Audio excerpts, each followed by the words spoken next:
જય હિન્દ મિત્રો, હું મિલન વરિયા. આપણી આ ચેનલ લર્ન ટુડે લીડ ટુમોરોમાં તમારું બધાનું હાર્દિક સ્વાગત છે. તો આપણે ભારતના બંધારણમાં ચેપ્ટર 2 બંધારણ સભાને ચાલુ કરી દીધું હતું અને એમાંનો એક લેક્ચર આપણે જોઈ લીધો હતો. આજે આપણે ઈ ચેપ્ટર બંધારણ સભા ચેપ્ટર 2 એનો લેક્ચર 2 કંઈક ચાલુ કરવાના છીએ. તો બધા છેક સુધી બના રહેજો અને આપણે ચાલુ કરીએ કે ભારતની જે બંધારણ સભાની રચના થઈ એમાં કેટલી સીટો હતી, કોણ કોણ એમાં ભાગ લે છે, એ બધી આપણે લેક્ચર 1માં વાત કરી લીધી હતી અને આજે આપણે આગળ એમાં કન્ટિન્યુ કરવાના છીએ. તો આપણે જોઈએ કે બંધારણ સભા છે એમાં ટોટલ 389 સીટો હતી. એમાં 296 જે સીટો હતી એ આપણે પ્રાંતની હતી અને 93 જે હતી રજવાડાની હતી, પણ રજવાડા આ ચૂંટણીમાં ભાગ લેતા નથી. પછી આપણે જોઈએ આગળ કે 296 જે સીટ હતી 296 સીટો, એમાં ચૂંટણીના પરિણામ કંઈક આવે છે, ચૂંટણી થાય છે અને ચૂંટણીના કંઈક પરિણામ આવે છે. આવી ચૂંટણીના પરિણામ જોઈએ તો એમાં 208 seat INC 208 seat INC Indian national કોંગ્રેસને મળે છે.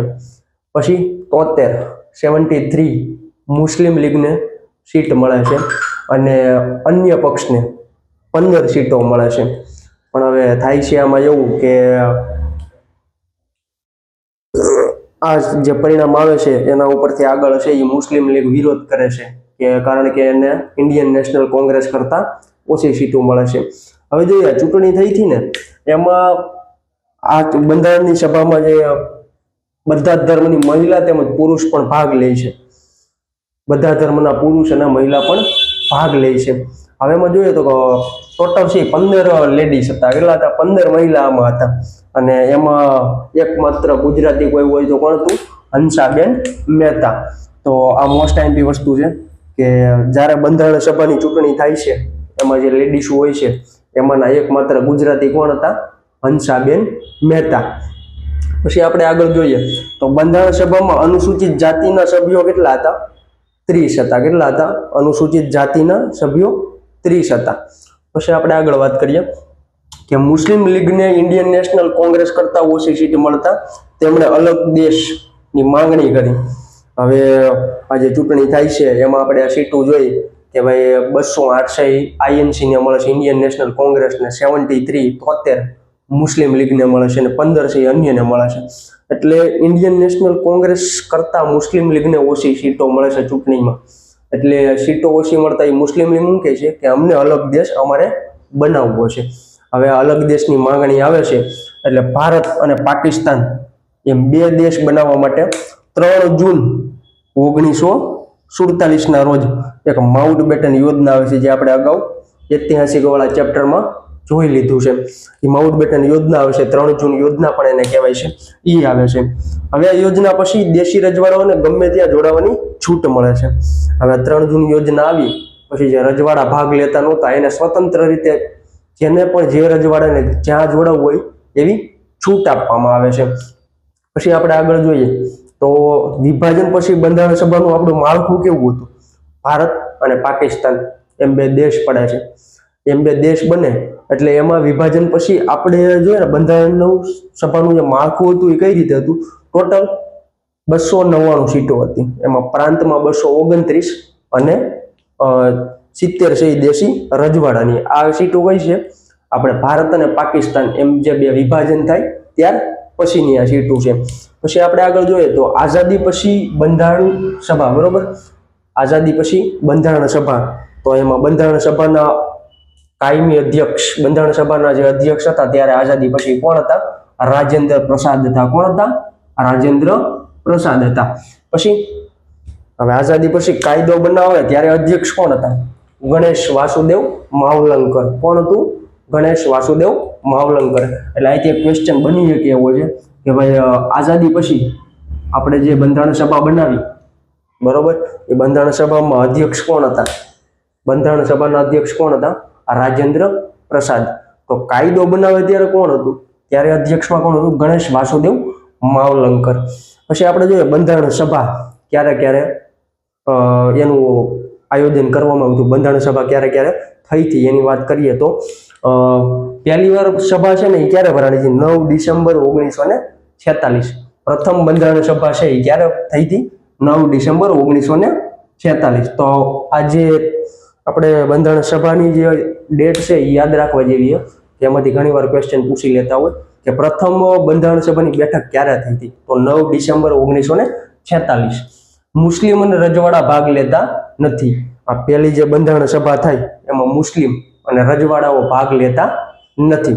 પછી એમાં જોઈએ આપણે તો 211 લોકો હતા. કાર્યકારી અધ્યક્ષ કોણ હતું? ડોક્ટર સચ્ચિદાનંદ સિન્હા હતા. કોણ હતા? સચ્ચિદાનંદ સિન્હા. પછી જોઈએ આપણે તો બીજી વાર બંધારણ સભા ક્યારે થઈ હતી? તો 11 ડિસેમ્બર 1946. 11 ડિસેમ્બર 1946 આ બીજી વાર બંધારણ સભા બની હતી.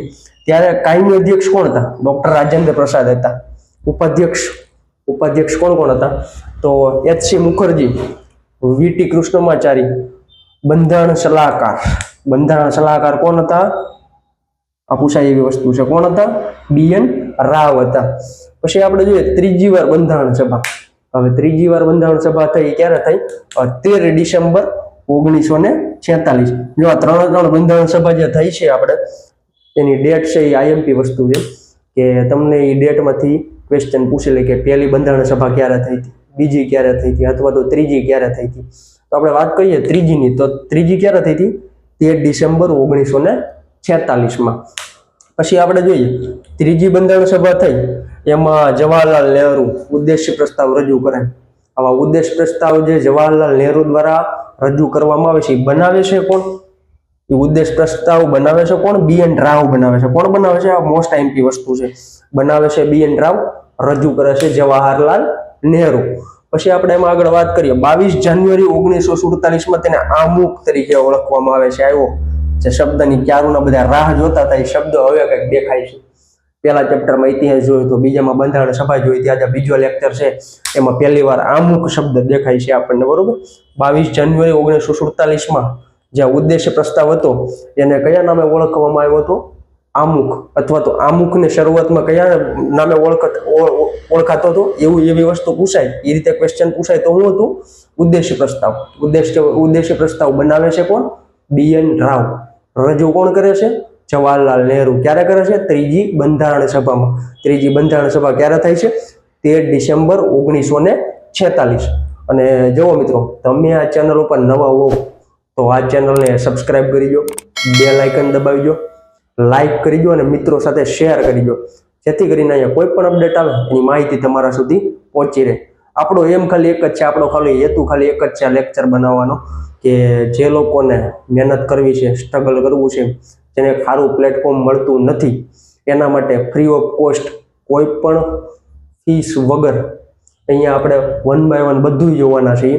તો આ ચેનલને સબસ્ક્રાઇબ કરી દો, જેથી કરીને અહીંયા જે કંઈ પણ નવી વસ્તુ આવે એની અપડેટ તમારા સુધી પહોંચી જાય. તો બધાને બેસ્ટ ઓફ લક. જય હિન્દ, જય ભારત.